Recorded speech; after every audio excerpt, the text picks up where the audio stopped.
Yes, nataka kufuka niingie mwaka wa 2026.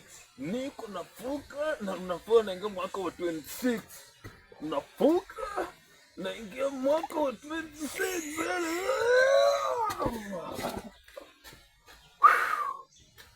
Eh. Habari zenu. Nimeingia mwaka wa 2026.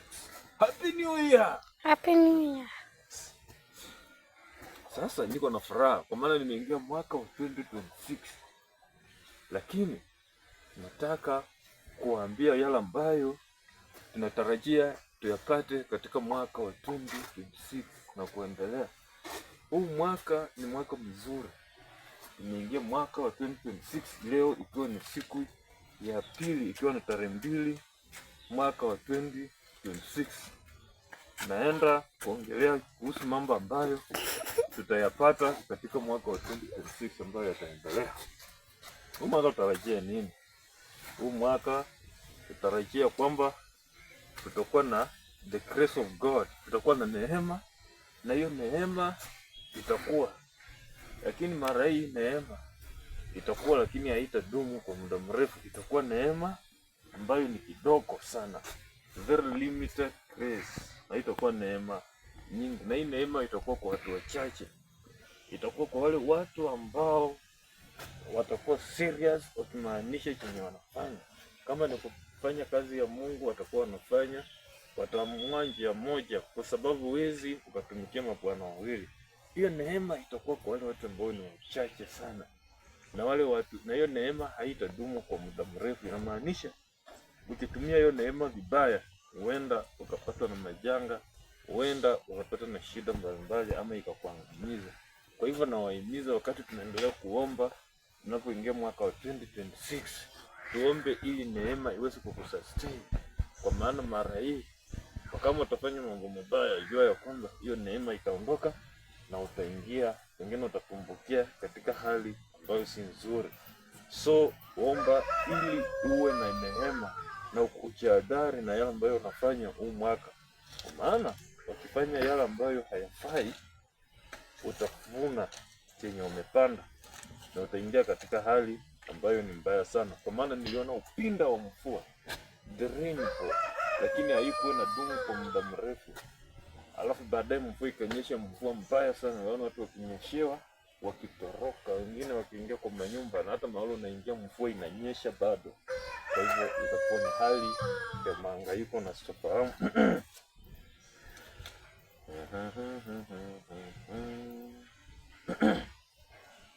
Tena tarajia kwamba tutakuwa na mashambulizi katika finance, uchumi, finance itakuwa personal, na hata mashambulizi hata yale makubwa kwa mtu binafsi, na hata kwa nchi kubwa, kwa nchi yote tutakuwa na attacks on finance, kwa sababu niliona watu wengi pesa yao ikizama kwa mchanga. Uko na pesa lakini inaanguka chini, na pesa inaanza kumelt kwa mchanga. Sasa tarajia kwamba wakati unaanza mwaka kusherekea, uanze kuomba ili usiwe mmoja na wale ambao pesa yao ama tutakuwa na mashambulizi. Kuna watu watapata pesa lakini mwisho wataanza kulia, mbona pesa hiyo haifanyi kazi? Mbona unapata pesa lakini hakuna kitu unafanya? Mbona hata pesa yenyewe kupatikana inaanza kuwa ngumu? Sasa tarajia mambo kama yale ili ukuwe prepared psychologically na spiritually, ili wakati unaomba ujue kile unaomba Mungu akusaidie. Halafu katika upande wa pesa tena, watu watakuwa tempted, watajaribiwa kupata pesa kwa watu ambao si sahihi. Kuna watu ambao niliona katika ulimwengu wa kiroho, wengine wanatembea kwenye damu, wengine wanaenda mpaka wakienda kufanya mazingaombwe, wakifanya ushirikina, wakipata pesa, na hiyo pesa wanakuja wanaanza kugawia watu. Sasa mkilinda, kwa sababu mtaanza kupokea pesa ambayo si nzuri. Usikuwa mtu wa kukimbia tu kupokea pesa ovyo ovyo, utapokea pesa ambayo mwishowe utalipia na gharama itakuwa kubwa sana. Kwa hivyo heri ubaki maskini lakini utafute kitu chako, kwa sababu hakuna kitu chenye shetani atakupea cha bure.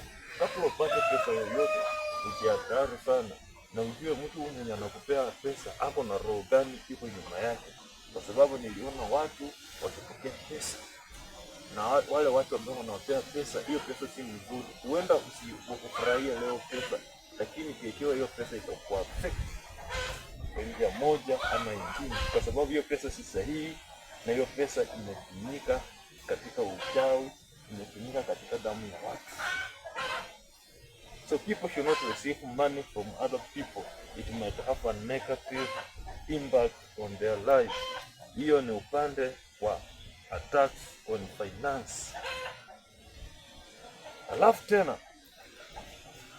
huu mwaka wakati unatembea, yafaa ukuwe careful na marafiki ambao unatembea na. You should be careful with our friends. Tuna marafiki ambao utakuwa nao karibu, lakini yafaa ukuwe careful, kwa maana hao marafiki huenda watakupoteza.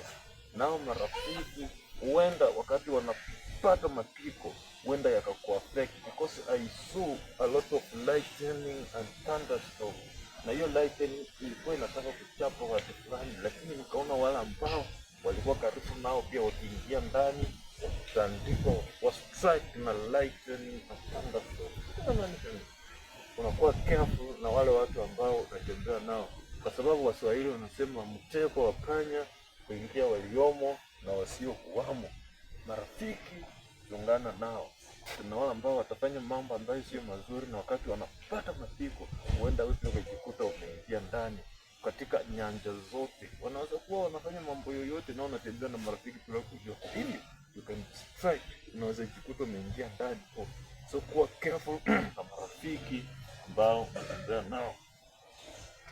Alafu tena tarajia kwamba huu mwaka tuna mambo mengine ambayo yatatendeka. Tutakuwa na mfurutano wa wale watu wenye nguvu, kwa sababu niliona wanyama wawili hatari sana wakubwa. Mmoja ni kama simba, na mwingine hana nguvu pia, wa pili hana nguvu, lakini huyo wa nguvu akaanza kushambulia yule ambaye hana nguvu, lakini mwenye hana nguvu alivumilia hiyo mashambulizi yote. Baada ya kuvumilia mashambulizi, huyu mwenye nguvu akashindwa. Huyo mwenye nguvu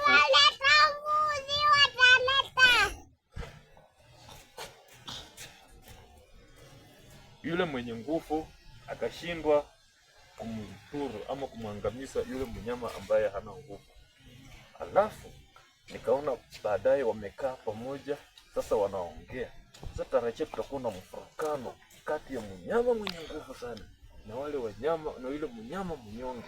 Lakini uzuri ni kwamba yule mnyama mwenye nguvu, hata kama ataendelea kumsukuma yule mnyonge, akamfikisha kwa ukuta, hata akimfanyia mambo gani, lakini akivumilia, hata huyo hataisha. Mnyama mwenye nguvu hatamshinda. Kwa hivyo watafika mahali alafu waende draw. Hakuna mwenye atashinda, lakini watafika mahali waende draw na wakae chini waanze kuzungumza. Naongea in parable ili wewe mwenyewe utumie akili ili uweze kufahamu yale ambayo inasema. Wacha niseme kwa Kiingereza. Those with powers will attack the miners, but they will not destroy them badly. Yeah, they will not destroy them badly. Yes. Because I saw a powerful creature trying to destroy a miner, but eventually it wasn't succeeded. Sasa ndivyo nimekuambia, utakuwa na mfurukano, lakini mwishowe hakuna mwenye atashinda. Mwishowe wote watakuja pamoja na wataanza kuongea. Alafu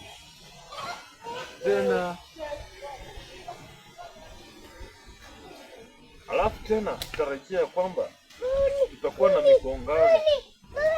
Kuna kitu chenye nguvu vitakuwa vinagongana. Kwa mfano niliona tipa kubwa sana ikigonga Nissan ndogo, ikikwarusa Nissan, lakini mwishowe watu wakajaribu kufuata hiyo mwenye walikuwa wamegonga hiyo Nissan, lakini hawakumpata. Sasa tutarajia tuna watu wataumiza wengine, watakwarusa wengine, watagonga wengine.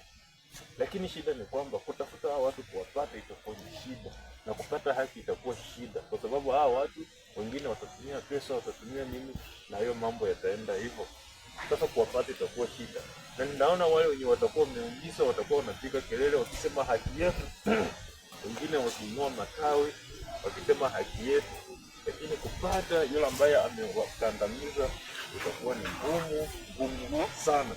Kwa hivyo in short, haki haitatendeka kwa wale ambao watakuwa wanajeruhiwa. Sasa omba hii kama hiyo isitendeke kwa alafu tena katika Mungu wa kiroho, watoto pia watakuwa attacked. Kuna watoto ambao watakuwa attacked pia, kuna watoto ambao wataachwa na wazazi wao, watoto ambao watakuwa denied, watatupwa.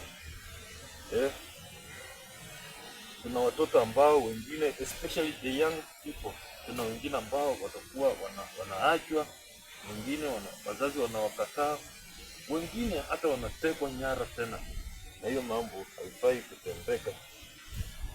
Sasa niliona mama anakataa mtoto wake, hiyo ni kibaya sana. Sasa tutarajie tuambie watoto pia ili wasiingie katika hali mbaya, na especially vijana, kwa maana vijana wakuwe wenye hatari, kwa maana chenye unafanya ndio ya kwamba utavuna. Ndio nilisema tutakuwa na neema kidogo. Sasa ukifanya kitu chochote kibaya uchunge, kwa maana tutakuwa na attacks kwa vijana, tutakuwa na attacks kwa watoto na kuendelea. Alafu tena tarajia kwamba tutakuwa na ukame. Ndio tumeingia, lakini tusipozama tuombe sana huenda tukawa na ukame. Huenda mwaka huu mvua isikuwe mingi sana, na hata kama itakuwa, lakini itakuwa na ukame. Huenda mambo yasikuwe mazuri sana.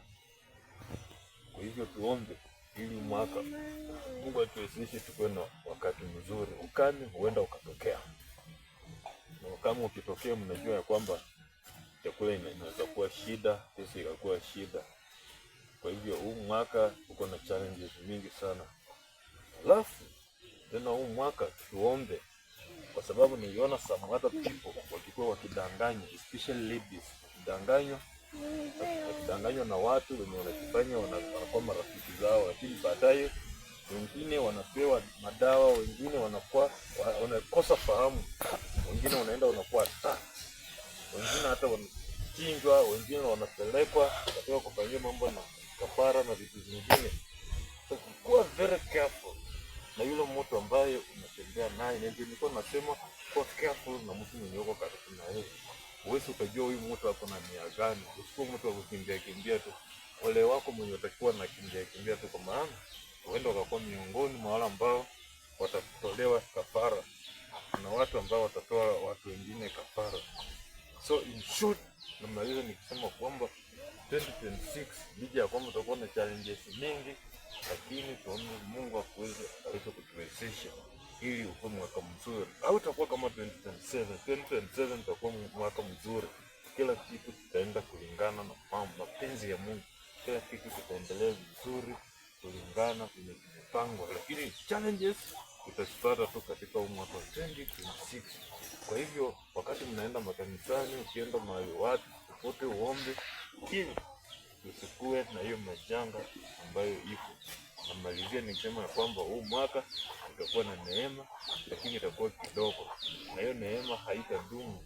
Itategemea unatumia aje hiyo neema. Ukitumia kwa njia mbaya utaangamia, lakini ukitumia kwa njia nzuri utakaa vizuri. Kwa hivyo hiyo ndio ujumbe ambao nimekuwa nao. Mbarikiwe sana na tuombe. Baba, ni asante.